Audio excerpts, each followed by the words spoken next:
Now, your son told the Wall Street Journal recently that you are fed up with the level of corruption and the difficulties in doing business. Everybody's fed up, and Putin and Medvedev are fed up. Okay, Foreign investors are fed up. I'm not the only one. But you're reported as saying that you're going to sell all your Russian assets. Is that true?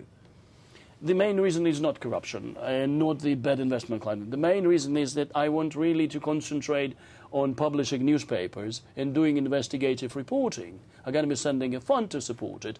And people get confused when somebody from the Forbes list is doing an investigation on somebody like the former mayor of Moscow, You must be the only billionaire for example. that wants to become a journalist. Look, I cherish some principle and values more than actually the money. So which assets... If you don't mind, of course. Oh, no, not at all. Such a self-flattering comment. Which assets in Russia are you selling then? The stake in Aeroflot? What's up for sale?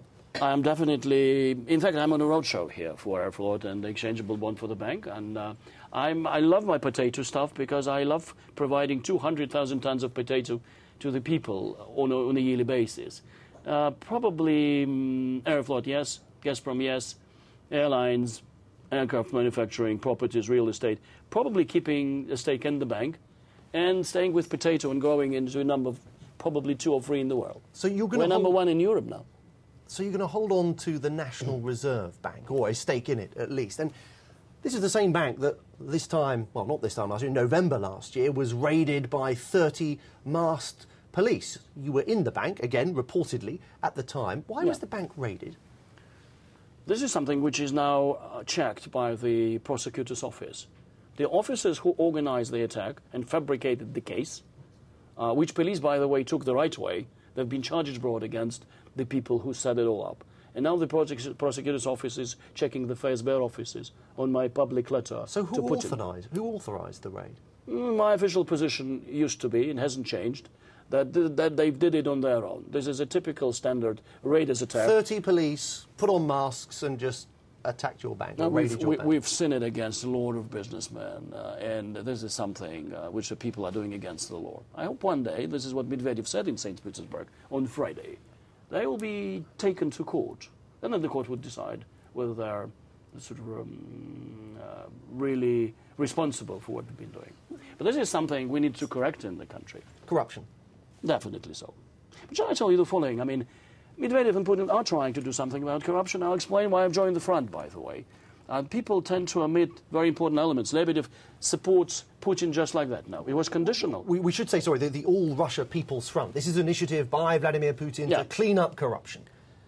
This is what I'm checking. I'm just publish a letter tomorrow where one of the conditions I join the front, because it's not that I want to do nothing there, which is a very serious anti-corruption campaigning, starting from Lushkov and going down, and also probably registering all the oppositionary parties, and not objecting to Khodorkovsky probably being free by the judge, of course, not interfering with the judicial system, and also building up a public TV like BBC, which was put in idea 2004. It was buried by the bureaucracy. But the problem, I think critics would say, well, the problem here is that corruption runs all the way up to the top of the Kremlin, does it not?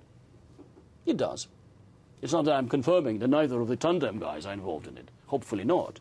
But we have 2 ways to fight corruption. One, deal globally, say having NATO as a political institution to set up a special coordinating bureau in NATO to fight global corruption. This is much more efficient vehicle against Gaddafi's than the military airplane. Give us a sense of how corrupt Russia can be. As a businessman, if you're doing business in Russia, what are the problems you face?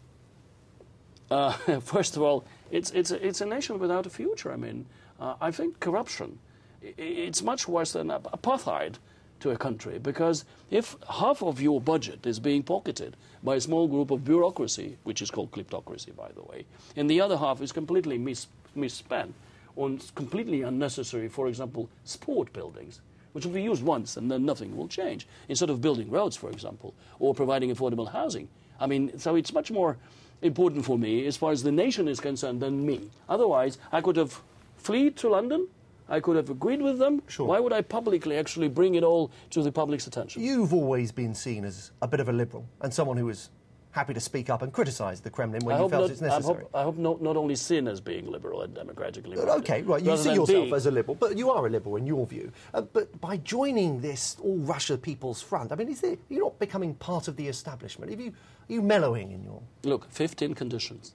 if neither of the conditions is being made, I call them proposal. I don't want to insult anybody. Say Lebedev is coming up with conditions to Mr. Putin. I'm just suggesting things. Say, bring back the governor's election, make Parliament a real tool to control the executive, build up a BBC on the TV. OK, we're running out of time. I want to ask you one last question. If Vladimir Putin decides to run... I'll take the compliment. If Vladimir Putin decides to run for a third term, would you support him? My position is very clear. I want them both to run. We should beg to them and say, both of you gentlemen have done a lot to the country. Run against each other. They've been good for the country, have they? Look, this is the way I formulate it.